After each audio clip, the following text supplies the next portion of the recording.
Naturally as big a man as those other welterweights. So start there. That's a fair point. He moved up in weight, Barrios. So he's not a naturally big, natural welterweight. Gervonta "Tank" Davis recently made a surprise visit to Manny Pacquiao's training camp, just days before the boxing icon's big showdown with Mario Barrios. The two champions, once rivals in the same weight division, greeted each other with genuine respect, but Davis wasn't just there to say hello, he came with purpose. Sources inside the camp say he gave Pacquiao detailed advice based on his own 2021 win over Barrios, where he scored a knockout. Tank reportedly broke down Barrios' habits, pointing out when and where to attack. Many are seeing this as a strong show of support and mutual respect between two generations of fighters. I was talking to somebody about Manny coming back fighting Mario Barrios.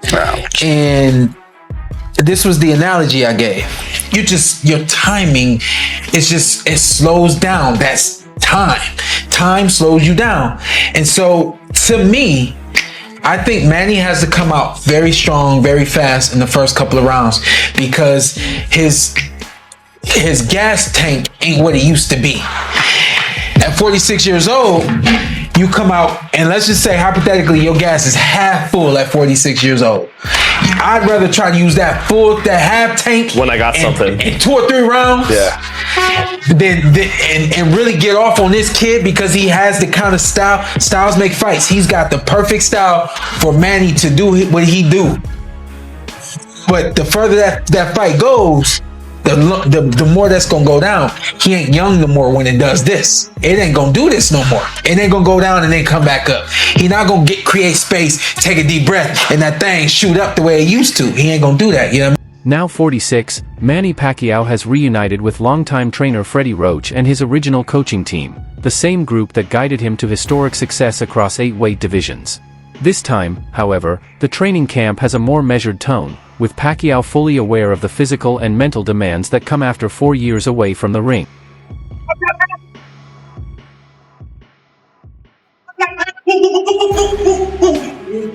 I'm Pacquiao in the winner. Well, look, Freddie, I appreciate your time. Manny's wife will get mad at me for saying that. Trying to drag him back out.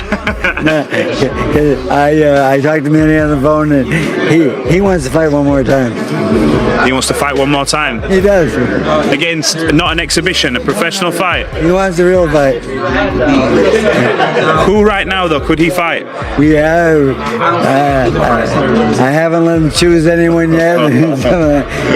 But the thing is, it's just his heart he said he wants one more fight, and then his wife calls me up and says, "Don't let him fight, don't let him fight." And I try to be on her side and so forth. But like when a man in the sport wants to fight, you know, sometimes he's gonna fight. I agree with you. He's gonna fight, and you know who? It doesn't matter. In a recent interview, Mario Barrios shared his thoughts on his upcoming fight with Manny Pacquiao, comparing the boxing legend to another former opponent, Gervonta "Tank" Davis. Barrios pointed out similarities, saying, "They're both small, with quick hands and great footwork." While Barrios has often held a height advantage in his matches, he expressed respect for Pacquiao's track record of beating taller fighters throughout his career. Yeah, you know, very unserious, but yeah, man. I mean, I know he's gonna bring it whenever we step in there, and but yeah, right now all the media, everything, you know, it's fun, you know, it's all smiles, but both of us, man. When you first got to the pay-per-view level, there was like an adjustment period. You had to get used to it, and was there any nerves up there? Because this is even another level than the Tank fight and the Thurman fight. Nah, no nerves. Like how you said, I think those fights, you know, have only, you know, prepared me, you know, for this level, and now, you know, doing like all this media stuff. Like, I mean, I've always hated this, right? I still do, but I've definitely, you know, gotten a lot more comfortable with it, or just used to it.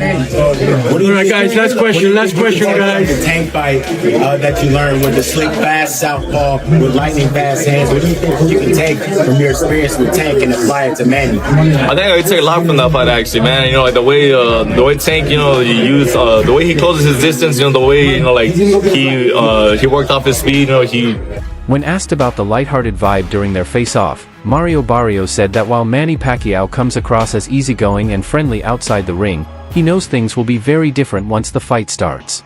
He jokes around, but I know when the bell rings, he'll be all business, Barrios said. Reflecting on his past fight with Gervonta, Tank Davis, Barrios noted that Tank's quick bursts and ability to close distance taught him valuable lessons, skills he plans to use when facing Pacquiao. You're a lot bigger. Yeah, I mean, I knew there was gonna be a high difference regardless. I've been dealing with that my whole career. I mean, I turned pro at 122, so I mean, I've always had, you know, like the high advantage of most of the guys I have fought. But I mean, you know, it's still dangerous. You know, he has fought, you know, plenty of people with my height before, and he's been very successful. So I mean, I know, like, it's just, yeah, I just gotta go in there and do what I'm training for. Mario, you know, I can't recall who said it, but they said once Pacquiao gets you smiling, it's like he's got you or something. And you guys were sharing a lot of smiles. What do you think about that, man? I don't know, man. I feel like I knew the face-off just, you know, being in front of it. I've been seeing a face-off people since I was a kid. You know, he's a very unserious person, but he's very serious when he steps in the ring. Barrios made it clear, he's ready for a war. It's kill or be killed, he said, pointing to Manny Pacquiao's tough loss to Yordenis Ugas as proof that the legend can be pushed to the limit. Barrios believes his past fights have prepared him for this challenge, and his intense training camp has only sharpened that mindset. On the other side, Pacquiao isn't just focused on Barrios. He's already thinking ahead. In a 2023 interview, Pacquiao said he's open to fighting Gervonta, Tank Davis, if Davis moves up to 147 pounds. Davis is a good fighter. If he comes to 147, we can fight, Pacquiao said. His longtime advisor, Sean Gibbons, recently confirmed that the idea is serious and called it a dream matchup. Pacquiao even said he'd be willing to put the WBC title on the line. The message is clear, Pacquiao isn't afraid of anyone, not even younger knockout artists like Tank Davis. Manny, they keep mentioning Gervonta Davis. They keep talking about Gervonta Davis as a possible fight, Manny. You like that fight? Because he's little, like, he's your size. I like that. I like that. I mean, I like that, but, you know, it's finish first this one, because this one is a taller champion like that. So I have a lot of things to do in training camp. Joe Rogan recently praised Gervonta, Tank Davis on his podcast, calling him one of the most exciting fighters to watch in boxing today. Rogan pointed out how unique Davis's style is, saying, he's so different. So economical. He emphasized how Tank doesn't waste energy, every move is precise and purposeful. Rogan's comments highlight why many see Davis as a top-tier fighter. His slick southpaw approach and sharp ring IQ make him unpredictable and tough to beat. It's this combination of efficiency and skill that keeps fans and opponents on their toes. He's one of the most interesting fighters to watch because he's so different. His style is so different. You know, he's so economical. Like, he puts pressure on guys without throwing too many punches, and then he starts to figure holes out, and the way he can explode and move in with one shot, my God. Yeah, he very explosive, and he be cracking them dudes. Hey, he be putting them to sleep. Just cracking people. Yeah. And he has so much confidence in his power. So, you know, he just, in his mind, he know it's a matter of time before I catch. Analysts have often compared the fighting styles of Gervonta, Tank Davis and Mario Barrios, especially following their 2021 matchup. Davis, a 5 feet 5 inches southpaw known for his explosive power and accuracy, delivered a standout performance, landing 45% of his power punches and scoring 3 knockdowns before stopping Barrios in the 11th round. Despite being nearly 6 inches taller, Barrios managed to control the early rounds with his jab, outlanding Davis in 6 of the first 10 rounds. However, his jab didn't carry enough force to keep Tank from closing the distance. Davis used smart tactics, inviting Barrios to move forward, then slipping the jab and countering with hard hooks and uppercuts to the head and body. While Davis's power and precision stole the show, Barrios also earned respect. He showed grit by absorbing heavy shots, staying composed under pressure, and getting up from knockdowns, proving he could hold his own in a tough fight. And what time is it, y'all?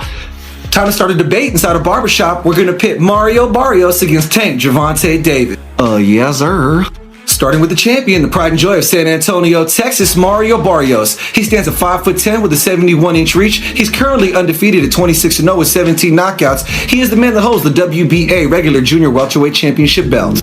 The challenger, representing Baltimore, Maryland, Tank Gervonta Davis. He stands at 5'5" inches with a 67.5-inch reach. His record, 24-0 with 23 knockouts.